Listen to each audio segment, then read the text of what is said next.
অভিনন্দন জানাচ্ছি। আজকে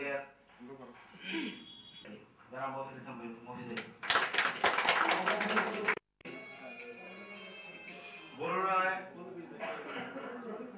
তার অগ্রযাত্রা শুরু করতে যাচ্ছে। তারই ধারাবাহিকতায় আজকে সফল বহুমুখী সমবায় সমিতির উদ্বোধন। আজকের উদ্বোধনী অনুষ্ঠানে সভাপতি উপস্থিত আছেন, প্রধান অতিথি